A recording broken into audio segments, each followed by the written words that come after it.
Hello everyone and welcome back to the FIA Championship. It's the Manufacturer Series in 2019. It's Dragontrail Seaside in Group 3 car, so we're in the R8 and this is round number 4. Now we've had a little break due to the World Tour as we come out of here. We're going to get absolutely planted here and sent to Narnia. We were just fuel burning slightly, just braking around 20%. Fortunately a couple of guys didn't spot that and yeah, we went flying. But even so, we come into round 4 with a bit of a problem.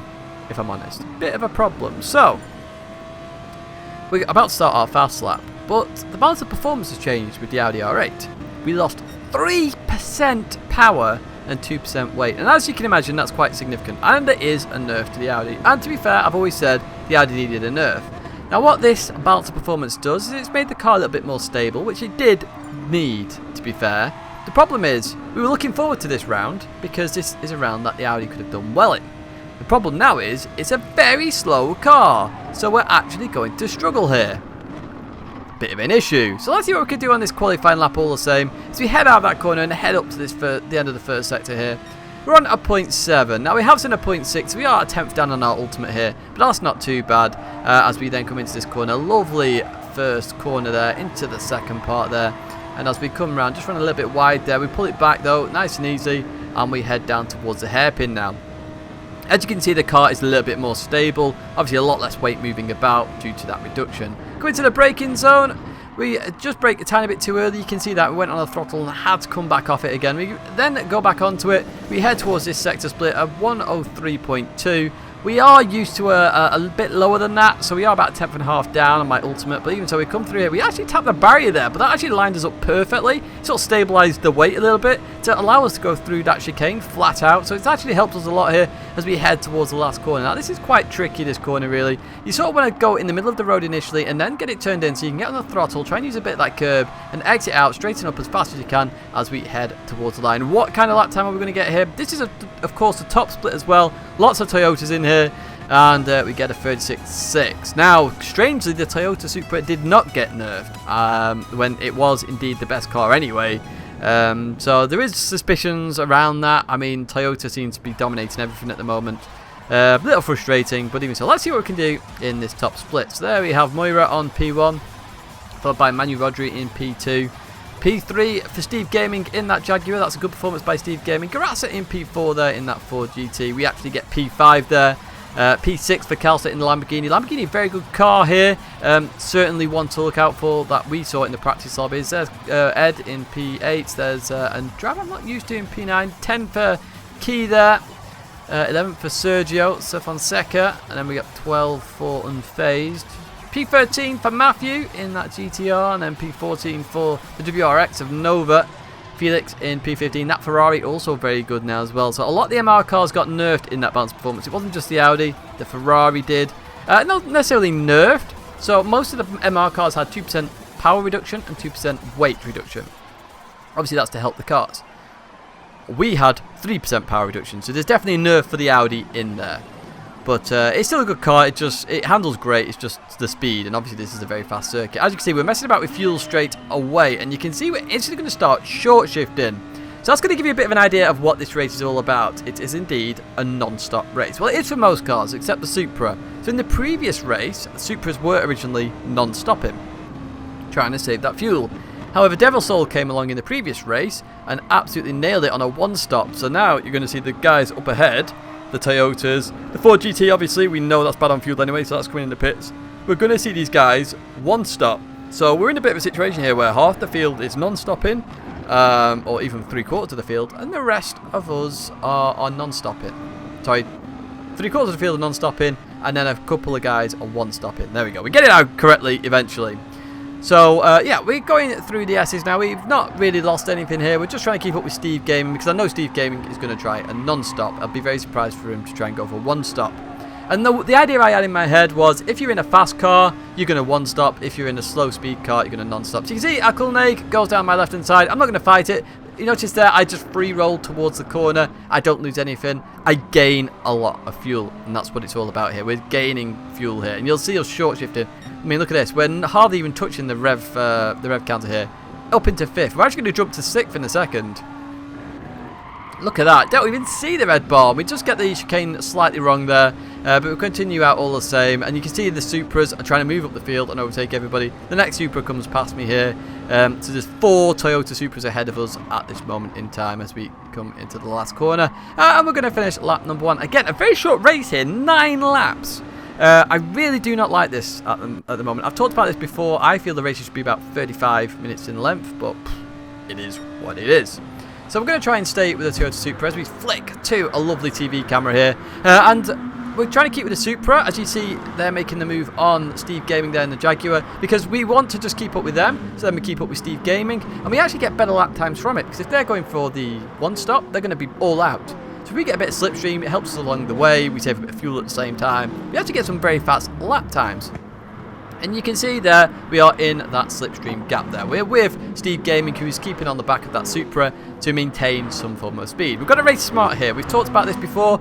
You've got to race smart in these situations. If it's a fuel-saving race, this is where, you don't want to fight anybody. You want to get your best total time possible, because that's going to give you the best race result, and then only really fight on the last lap. Because if you fight at any other time in this race, it's going to be pointless. And when there's one-stoppers as well as non-stoppers, you really need to race smart. You need to go, right, these Supras need to go. They're gonna one-stop it. I can quite clearly see that. Let them go. Use their slipstream as Steve Gaming is, and we're technically using here. We can use that to our advantage. We get a bit more speed out of it, and that means we should, in theory, quoted marks there, theory, get a better race time, and therefore a better position, and hopefully some good points. We're going to advance a little bit further on now. This is lap number 3. You can see the Supras have just darted off now, and so is Garassa as well in that Ford GT. And we're still behind Steve Gaming. Notice he puts his indicator on there. So that tells me that he said, if you want to go for it, Tidge, you go for it. You overtake me. I will let you overtake. Happy days. But of course, I'm trying to save fuel. I actually have to save fuel more than the majority of guys around here in this car. I really have to short shift in order to survive. So I'm going to stay in the slipstream as best as I can and not fight anything. You see we get a slight bit sideways there as we continue on towards the last corner. But we're still in that slipstream, which is the main goal here. We'll advance a little bit further on now. This is lap number 4.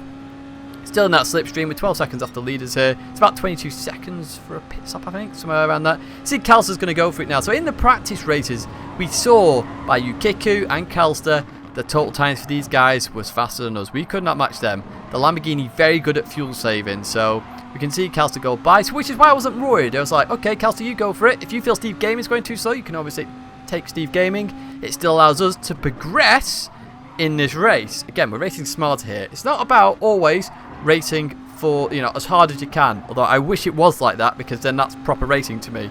You see Kalster's now going for the move on Steve Gaming as they come down to the hairpin. It'd have been nice if these guys had sorted it out before the apex, because this actually slows us down a little bit. We're going to lose a little bit of time from them doing that. But even so, we exit that corner. We're still behind Steve Gaming. We're still in some form of slipstream. Happy days. And if you look on the right side, we've got a 39.5, a 39.9 and a 40.0. So there's some good lap times with this fuel saving, especially the 39.5. That was the fastest I had seen in terms of race pace, and we've been saving fuel as well. So, staying behind that Supra on that second lap worked wonders. We managed to save a lot. So you can see the Supras now coming in. All of them have come in, all 4 of them.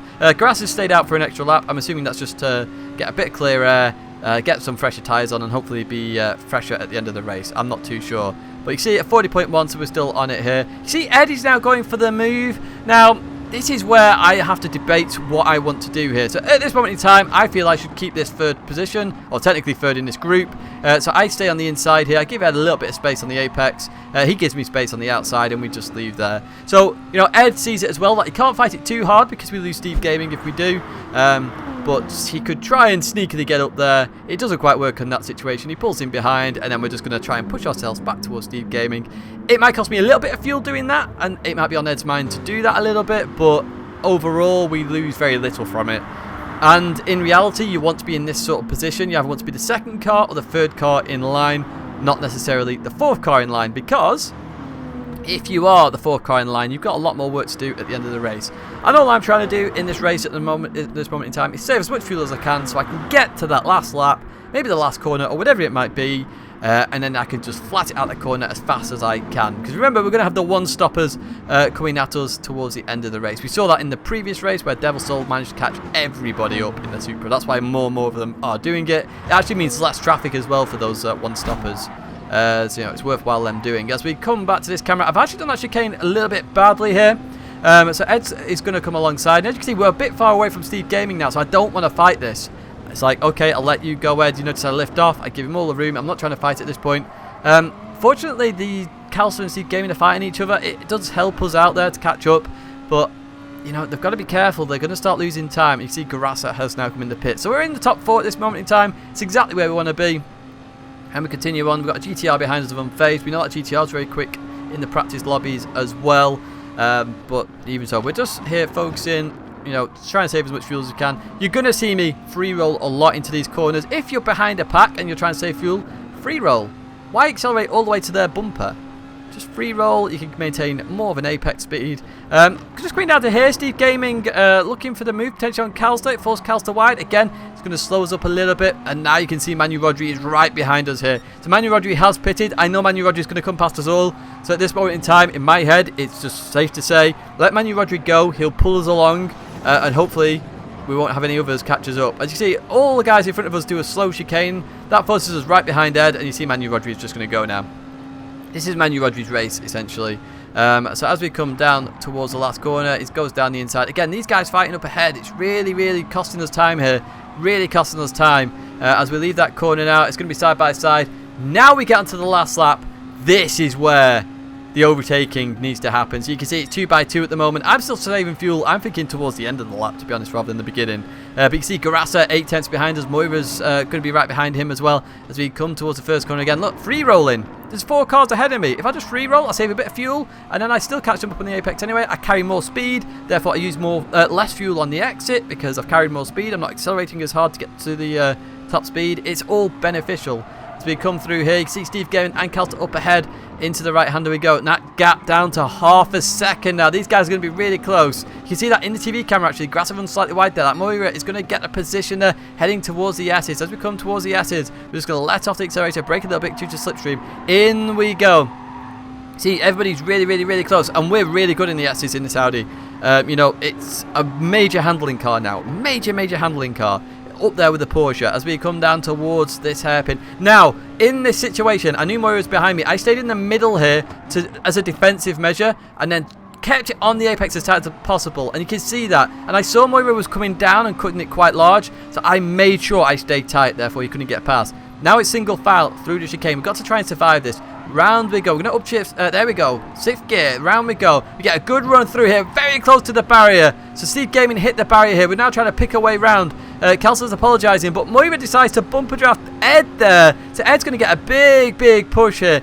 Up into second place for Ed so far. See, everybody's coming. We're coming around the last corner now. It's very, very close. There's a bit of a tap there. We're in the middle of 2 cars and we're sort of trapped in. We're boxed in. We can't do anything with this. We've absolutely planted our foot here. Can we beat Garassa? Can we beat Garassa? We do indeed, but we get P6. When in reality, I think we could have had P3. Quite a slow race time in the end as well, in the 11s. But what an unbelievable race. An unbelievable finish as well. A big shout out to Akulneg, Steve Gaming and Calster. I was slap bang in the middle of those guys and survived. 2k points, and yet if I was a bit further up, it would have been 2.6. That's the problem with the point system. We'll get onto that in a different video, but just have a look at this finish on the TV camera. It is fantastic. Literally is. Look how many cars are so close here. I mean, it's bad that it's a fuel-saving race for most of us, but my word, look at this. This car's absolutely everywhere. It looks insane. Absolutely fantastic. As we head towards the last corner, you can see how close it is and you know how tight it gets, and we survive. So, you know, shout out to the driving here. Very clean driving as we leave there. Look how close that is. Look how close. They left me in R8 space. Unbelievable. So shout out to those guys. I hope you enjoyed this video. Thanks very much for watching, guys. And I hope to see you in the next video or live stream very soon. Ciao.